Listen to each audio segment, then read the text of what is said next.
1971년 6월 베트남 푸옥투이 성. 매복 공격의 연기가 아직 거치지 않았고 마지막 총성이 울린 지 불과 10일초밖에 지나지 않았습니다. 사상구역으로 침입한 월맹군은 죽거나 괴멸했습니다. 한 팀에 10명으로 구성된 호주 특수공수부대 SSR.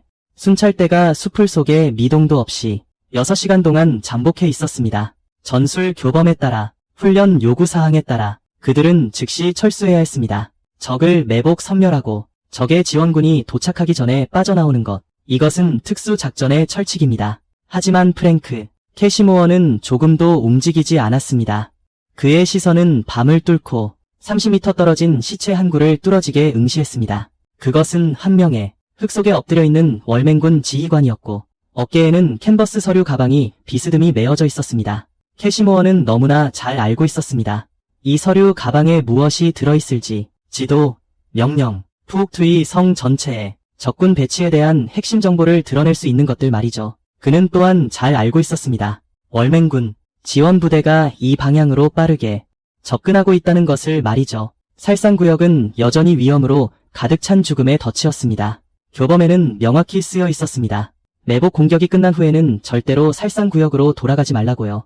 더 중요한 것은 아무도 그에게 그 서류 가방을 회수하라고 명령하지 않았고 아무도 그가 그렇게 하리라고 기대하지 않았다는 것입니다. 임무는 이미 성공적으로 완료되었고 대원들은 아무런 피해도 입지 않았습니다. 그들은 완전히 안전하게 철수할 수 있었습니다. 하지만 다음 5초 동안 프랭크 캐시모어는 하나의 결정을 내릴 것입니다. 이 결정은 셀 수 없이 많은 한 번도 만나본 적 없는 생명을 구할 것이며 또한 영웅주의의 진정한 의미를 다시 정의하게 될 것입니다. 1971년 6월 그날 밤 이 호주 SSR 병사의 선택은 그가 방금 승리한 매복 공격전과는 전혀 무관했습니다. 하지만 그가 떠난 후에도 계속될 전쟁과 밀접한 관련이 있었습니다. 밀접하게 관련되어 있습니다. 홀로 작동 중인 살상구역으로 다시 돌아갔습니다. 오직 되찾기 위해서였는데요. 대규모 학살을 막을 수 있는 적군의 문서였습니다. 문서였죠. 캐시모어의 결정을 이해하려면 우선 1971년 호주의 베트남 SSS의 임무를 알아야 합니다. 당시 베트남 전장은 겉보기엔 잠잠해지는 듯 보였습니다. 미군은 베트남화 정책에 따라 단계적으로 철수하고 있었죠. 뉴스 헤드라인은 온통 평화 협상과 병력 감축에 대한 소식들이었습니다. 하지만 남베트남의 호주 작전구역인 푸옥투 이성에서는 전쟁이 잠잠해지기는커녕 오히려 빠르게 격화되고 있었습니다. 1971년 초 정보에 따르면 이미 대규모 군사 작전이 준비 중이었습니다. 푸옥투이 성과 인접한 성의 경계지역에서 정찰 임무를 수행하던 CS 순찰대는 월맹군과 북베트남군의 대규모 집결을 자주 탐지했습니다. 비정상적으로 밀집된 부대 이동, 평소보다 훨씬 많은 물자 비축, 끊임없이 이어지는 무선 통신까지 이 모든 징후들은 한 가지를 가리키고 있었죠. 바로 다가올 대규모 공세였습니다. 하지만 정보부서는 공격 시간과 장소를 전혀 확정할 수 없었습니다. 바로 이것이 SSS의 핵심 임무인 종심 정찰이었습니다. 5명에서 10명으로 구성된 소규모 순찰대를 단위로 적군 통제구역에 잠입해 며칠에서 몇 주간 잠복했죠. 그들의 임무는 관찰하고 적군의 움직임을 감청하고 지도에 그리는 것이었습니다. 기회를 잡아 소규모 적군을 기습 공격하는 것이었죠. 그리고 가장 중요한 목표는 전략 정보를 수집하는 것이었습니다. SSS는 절대 정규전을 치르지 않았습니다. 그들은 대규모 정면 대결을 회피하고 소리 없이 침투하여 기습 공격 후 흔적도 없이 사라졌죠. 적에게 반격할 기회를 전혀 주지 않았습니다. 특수 작전 용어로 말하자면 그들은 병력 운용의 모범이었습니다. 극소수의 정예 병력으로 자신들의 규모를 훨씬 뛰어넘는 전략적 효과를 달성했습니다. 프랭크 캐시모어는 바로 이 정예 부대의 일원이었습니다. 1971년 6월 그는 이미 SASR 중대의 중사였습니다.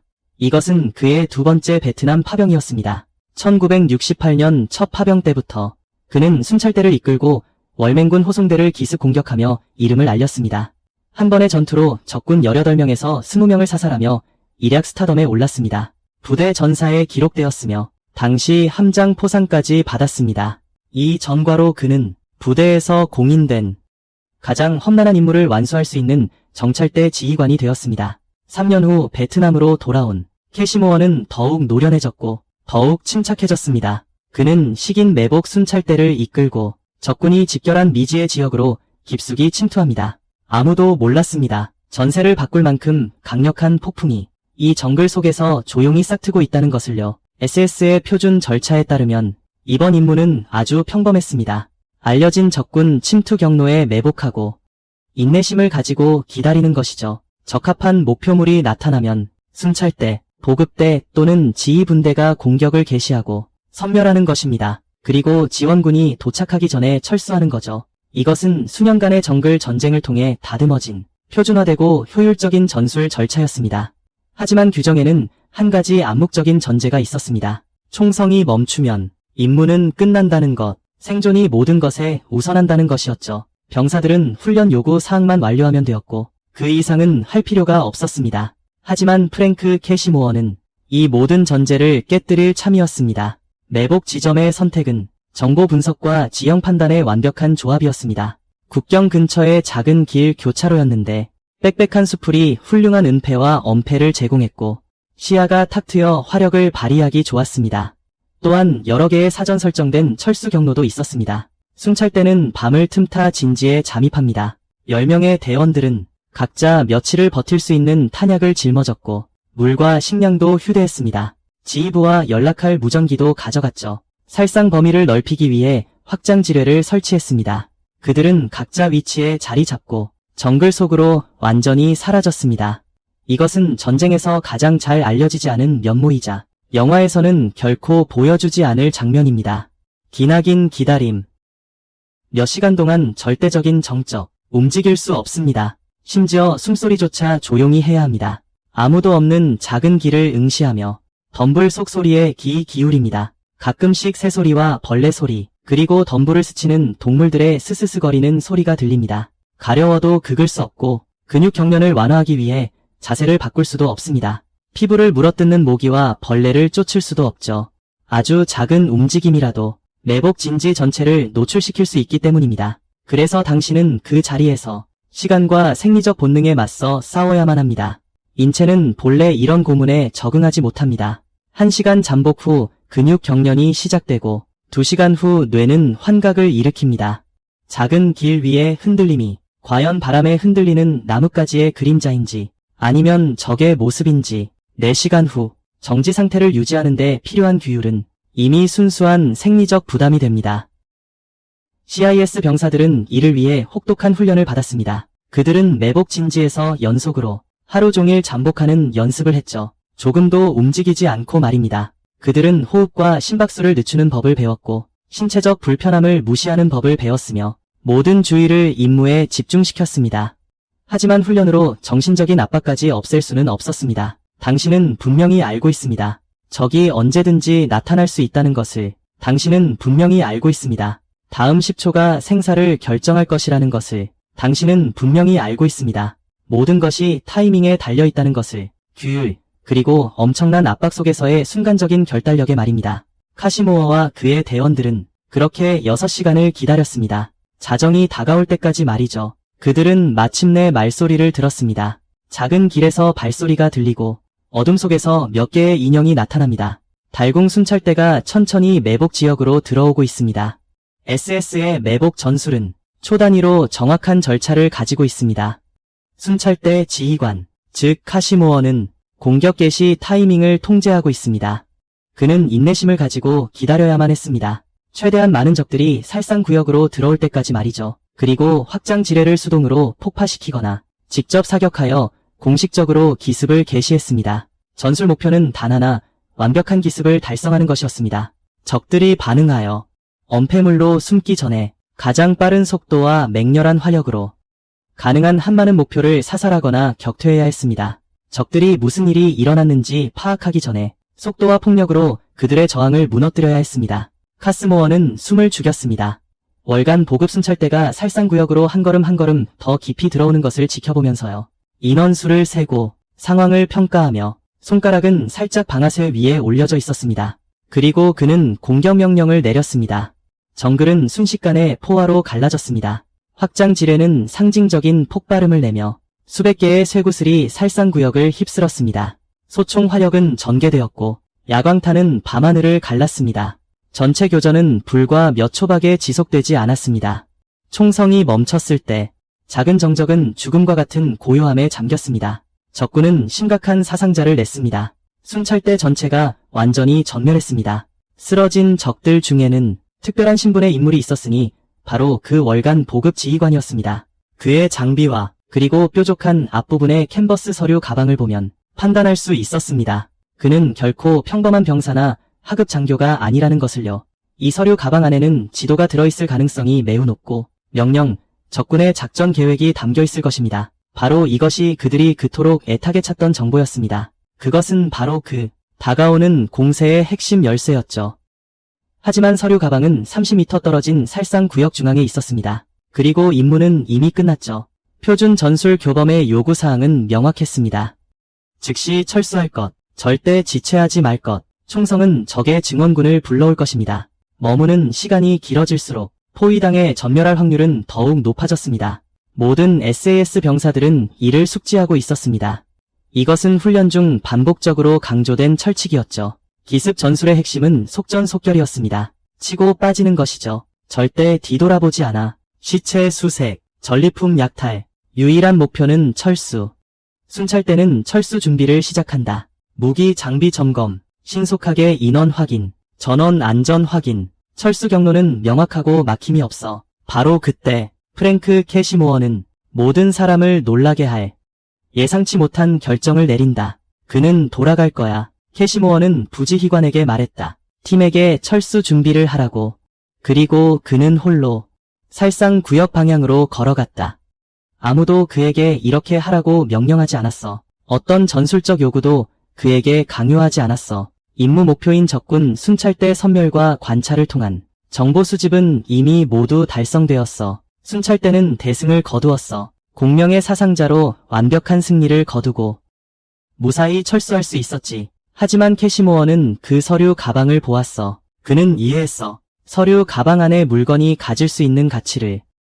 그는 마음속으로 계산을 했다. 한쪽은 자신의 생명, 다른 한쪽은 수많은 사람의 생명을 구할 가능성. 그는 살상구역으로 발걸음을 옮겼다. 시체에는 아직 온기가 남아있어. 확산 지뢰, 폭발 후의 연기는 아직 공중에 자욱하고 화약 냄새와 피 냄새가 뒤섞여. 코를 찔러 견딜 수 없어. 오직 얼룩진 달빛만이 나뭇가지 사이로 쏟아져 내려 겨우 발밑을 비춰줄 뿐. 캐시모어는 조심스럽게 걸었어. 그는 시체를 두려워하는 것이 아니었어. 죽은 자들은 위협이 되지 않아. 진짜 위험은 다가오는 살아있는 자들이었어. 월공 증원부대. 지금 이 순간 총성이 들려온 방향으로 쏜살같이 달려오고 있을 거야. 그들은 몇 분 안에 이곳에 도착할 수도 있어. 일단 적군이 도착하면 살상구역에 남아있는 모든 사람은 날개 도쳐도 도망치기 어려울 거야. 그는 그 지휘관의 시신 옆으로 다가갔어요. 몸을 굽혀 캔버스 서류 가방의 어깨끈을 풀었죠. 시신의 어깨에서 그 가방을 벗겨냈습니다. 서류 가방의 묵직한 무게는 그에게 알려졌죠. 안에 꽤 많은 것들이 들어있다는 것을요. 문서들이고 지도들이었습니다. 바로 그가 바라던 모든 것이었죠. 그의 뒤에서는요. 순찰대가 이미 만반의 준비를 마치고 대기 중이었습니다. 대원들은 그의 뒷모습을 바라보며 아크릴은 모든 사람이 분명히 알기를 기다리고 있었죠. 그가 탁 트인 공간에 1초라도 더 머무는 것은 적 증원군과 마주칠 위험을 한 걸음 더 가까워지는 것이었으니까요. 카슈모르는 서류 가방을 손에 꽉 쥐고 몸을 돌려 순찰대 진지로 빠르게 돌아왔습니다. 서류 가방을 되찾는 이 모든 과정은 아마 30초밖에 걸리지 않았을 거예요. 하지만 모든 사람들의 체감 속에서는 마치 1시간처럼 길게 느껴졌죠. 곧바로 그들은 즉시 철수했어요. 맹렬한 속도로 정글을 가로지르며 매복 지점과의 거리를 벌렸죠. 미리 정해둔 경로를 따라 헬기 회수 지점으로 향했습니다. 그들은 성공했어요. 전 과정에서 적 증원군과 마주치지 않았고요. 인명피해도 전혀 없었습니다. 이것은 완벽한 매복전일 뿐만 아니라 예상치 못한 전리품까지 얻은 싸움이었죠. 문서로 가득 찬 캔버스 서류 가방 하나 말이죠. 그 가치는 모든 사람의 상상을 훨씬 뛰어넘었습니다. 전선 작전 기지로 돌아온 후 정보 요원들은 즉시 그 캔버스 서류 가방을 열었는데요. 그 안의 내용물은 모두를 경악하게 만들었습니다. 적군의 진지와 행군 경로가 표시된 지도, 공격 계획을 상세히 기술한 서면 명령서, 작전 시간표 등 이 문서는 완전히 드러냈는데요. 공격 월월까지요. 푸옥투이성 주둔 호주군과 남베트남군을 겨냥한 대규모 공세의 청사진을 말이죠. 이것은 바로 정보부서가 계속 의심하고 있었지만 도저히 확증할 수 없었던 정보였습니다. SS 순찰대가 이전에 감지했던 적군의 집결 움직임도 마침내 합리적인 설명이 가능해진 것이죠. 이 문서는 공격 목표와 시기, 그리고 참전 부대의 번호까지 명확하게 밝히고 있었습니다. 이 정보는 즉시 고위 사령부로 보고되었고요. 호주 특수기동대 사령부까지 전달되었습니다. 연합군 부대와 남베트남 군대, 모든 관련 부대들은 즉시 사전 경고를 받았습니다. 전세는 이로 인해 역전되었죠. 연합군은 긴급히 배치를 조정하고 병력을 이동시켰습니다. 문서에 표시된 공격 목표 지역으로 향해 방어시설을 강화하고 견고한 방어선을 구축했습니다. 고위험 지역의 순찰 빈도를 높이고 경계를 강화했죠. 월맹군이 계획대로 공격을 시작했을 때 그들이 예상했던 기습은 완전히 무산되었습니다. 그들을 맞이한 것은 철통 같은 방어 부대였고 일사불란한 반격 화력이었습니다. 미리 경고를 받고 만반의 준비를 마친 군대였죠. 월맹군의 공세는 처참한 패배로 끝났습니다. 적군은 막대한 사상자를 냈고 작전 목표는 모두 수포로 돌아갔습니다. 비록 공식적으로는 단 한 번도 인정된 적 없지만 이 승리는 CS 순찰대의 우연한 발견 덕분이었습니다. 하지만 진실은 자명했죠. 바로 프랭크 캐시모어 상사가 다시 샤 상업지구로 돌아가 찾아온 그 판매용 서류 가방이 이 전투의 결말을 바꿔놓은 것입니다. 구원받은 생명들의 수는 영원히 정확히 집계될 수 없을 겁니다. 얼마나 많은 호주군 병사들이 부대가 조기에 이동하여 매복을 피했는지, 얼마나 많은 남베트남 병사들이 진지가 증언되어 생존했는지, 얼마나 많은 민간인들이 전투가 미리 설정된 방어 진지에서 발생하여 마을이 전쟁의 화마에 휩쓸리는 것을 면했는지 답은 알 수 없습니다. 하지만 이 생명들이 구원받았다는 사실은 명백합니다. 어둠 속 30초의 결정. 한 사람의 몸으로 수많은 사람들의 생존을 맞바꾼 선택. 사람들은 군사적 영웅주의에 대해 이야기할 때 항상 극적인 순간들에 초점을 맞추곤 하죠.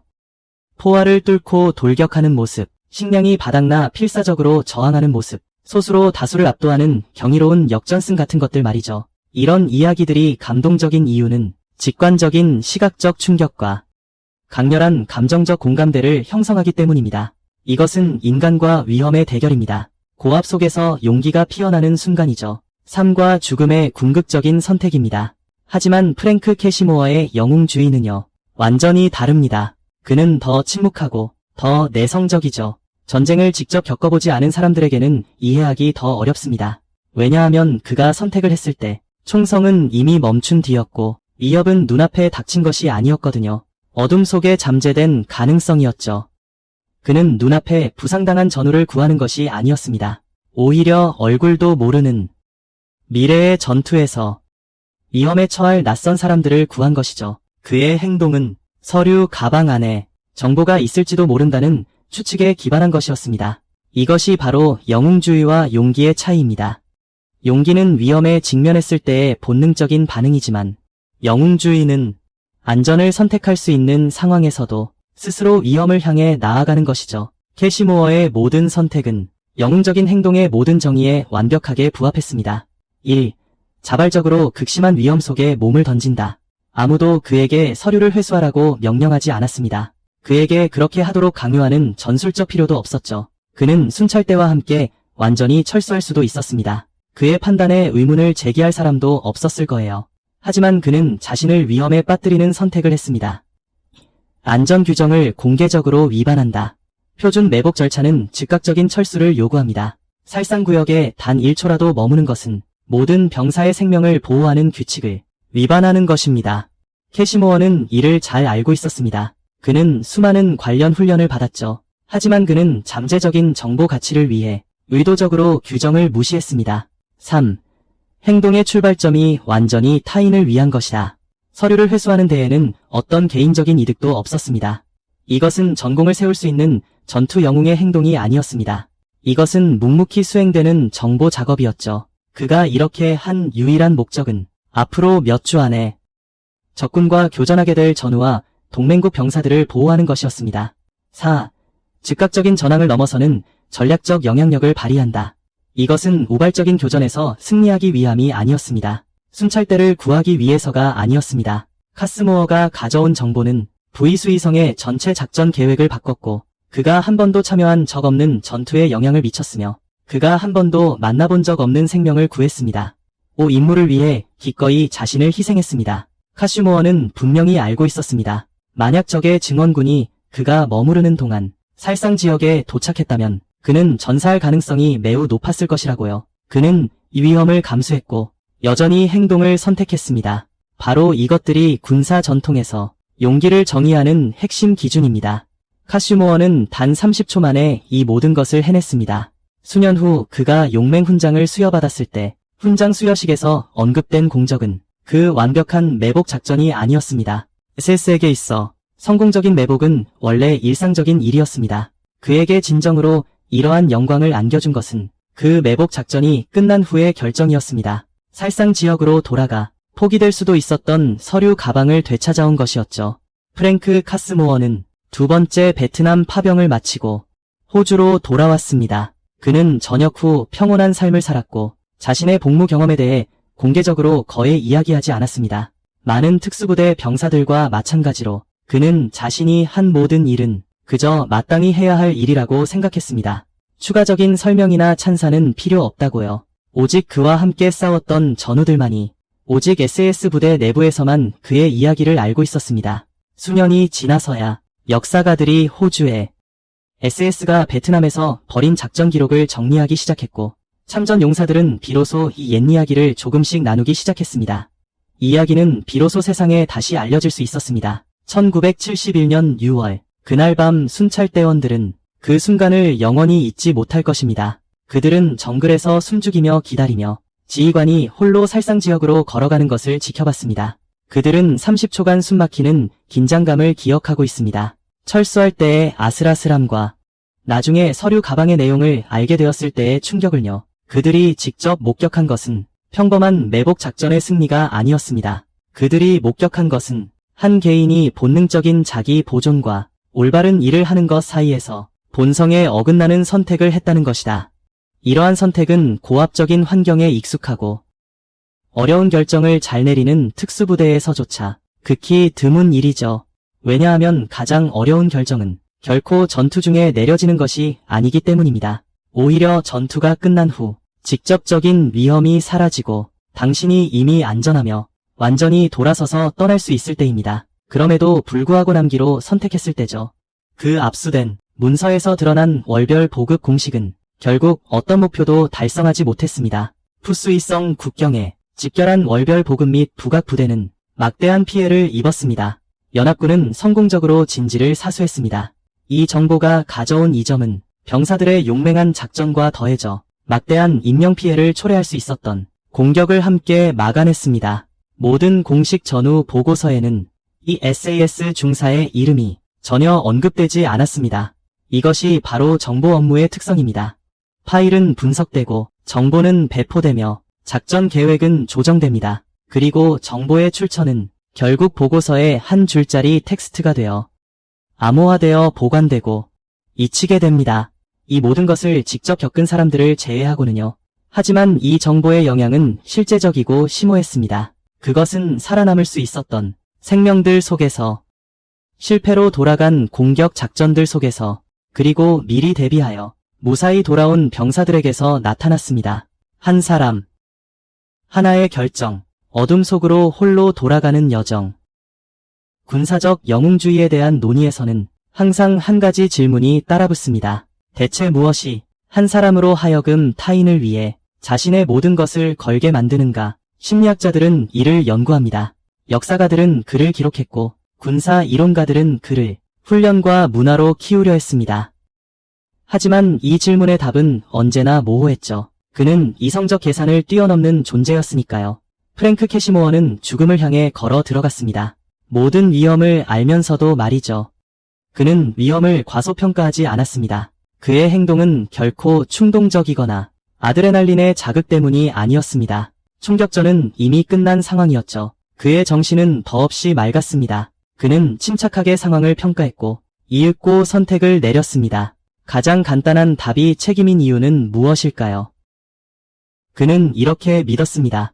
이 정보의 가치는 자신의 목숨을 걸 만큼 값지다고. 그는 순찰대 지휘관으로서 자신의 책임이 눈앞에 이 소대 안전을 지키는 것에만 국한되지 않고 더 나아가 푸스위성 전체의 연합군을 수호하는 데 있다고 믿었죠. 하지만 책임이라는 두 글자만으로는 그의 행동을 완전히 설명하기 부족합니다. 많은 병사들이 자신의 책임을 이해하지만 선택의 기로에 섰을 때 여전히 더 안전한 길을 택하곤 합니다. 책임은 필요한 위험을 받아들이게 할 순 있어도 결코 당신을 강요하지는 않습니다. 불필요한 위험을 자발적으로 떠안도록 말이죠. 더 깊은 차원의 답은 아마도 이럴 겁니다. 캐시모어는 알고 있었습니다. 자신의 기술과 훈련이 자신을 아주 특별한 위치에 두었다는 것을요. 그는 이 임무를 수행할 능력이 있는 소수의 사람 중 하나였습니다. 그의 순찰대가 현장에 있었고 기회는 눈앞에 있었습니다. 그가 행동하지 않으면 아무도 행동하지 않을 것이고 아무도 행동하지 않는다면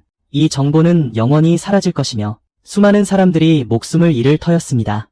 이것이 바로 능력에 따르는 책임입니다. 당신이 어떤 일을 할 능력이 있고 그 일이 어렵고 중요하며 다른 누구도 할 수 없을 때 선택의 난이도는 급격히 올라갑니다. 당신은 그 능력이 없는 척할 수 없습니다. 자신보다 훈련이 부족하고 경험이 없는 사람에게 위험을 떠넘길 수 없습니다. 당신은 결정을 내려야만 합니다. 이 목표를 달성하기 위해 기꺼이 자신의 목숨을 걸 것인가? 캐시모어의 대답은 그러겠다였습니다. 이것이 바로 이야기가 차가운 데이터를 뛰어넘는 이유입니다. 수많은 병사들이 베트남 전장에서 피 흘리며 싸웠고 수많은 사람들이 화 속에서 용기를 보여주었지만 하지만 극소수만이 이런 순간을 마주하게 됩니다. 외부의 압력도 없고 상부의 명령도 없으며 임박한 위협도 없는 그저 안전과 위험 사이에서 선택을 하는 것뿐인데 그는 굳건히 위험을 선택했습니다. 그가 결국 받은 용감 훈장은 그가 얼마나 많은 적을 살상했는지에 대한 포상이 아니었습니다. 전쟁 전체를 통틀어 섬멸된 적군은 셀 수 없을 정도로 많았습니다. 이 훈장은 그가 사륙이 멈춘 후에 한 모든 일에 대한 포상이었습니다. 살상구역에서 노출된 30초 동안 그는 한 번도 본 적 없는 참여한 적 없는 전투 속의 생명들을 구했습니다. 이것이 바로 영웅주의의 교과서적인 정의입니다. 그것은 웅장한 돌격도 아니었고 비장한 죽음의 저항도 아니었습니다. 오히려 아무것도 하지 않을 수 있었던 때에 올바른 일을 하기로 선택한 것입니다. 만약 당신이 이야기에서 오직 총격전과 적선멸 기술만을 보았다면 당신은 그의 핵심을 오해한 것입니다. 프랭크 캐시모어의 가장 영웅적인 순간은 그 매복 전투와는 아무런 관계가 없습니다. 매복 전투의 승리는 전문적이고 정확하고 효율적이었습니다. SS의 표준 작전이었습니다.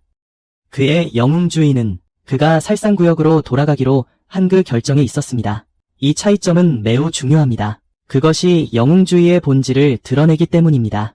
안전과 위험 사이에서 위험을 선택하고 타인을 이롭게 하기 위해 위험을 받아들이는 것, 자기 보존을 넘어선 원칙을 따르는 형태입니다.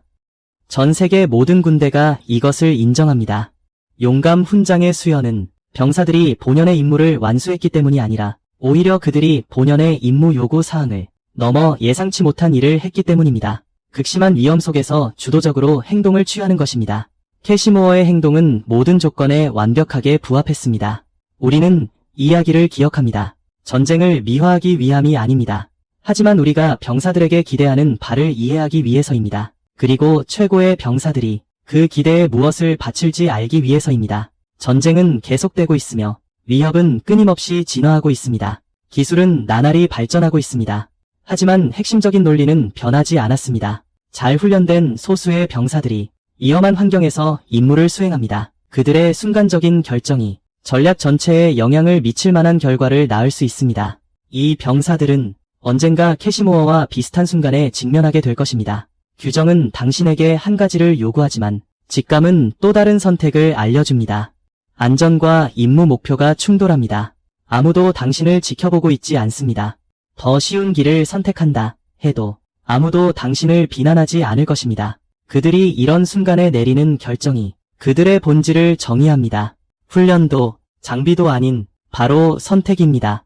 프랭크 캐시모어는 살상구역으로 돌아가기로 선택했습니다. 그는 어쩌면 사람을 구할지도 모르는 정보를 위해 자신의 생명을 걸었습니다. 그는 안전보다 임무를 선택했습니다. 생존보다 책임을 선택했습니다. 자신보다 타인을 선택했습니다.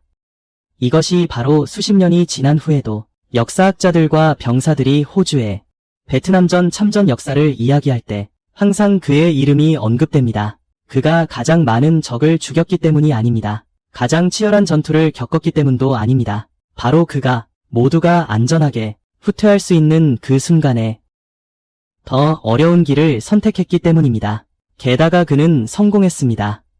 정보는 회수되었고 공식은 좌절되었으며 생명은 구원받았습니다. 하지만 그가 실패했더라도, 서류 가방이 비어 있었더라도, 심지어 정보가 틀렸더라도 말이죠. 적군의 지원 병력이 30초 더 빨리 도착했더라도 그의 결정은 여전히 영웅적인 선택이었습니다.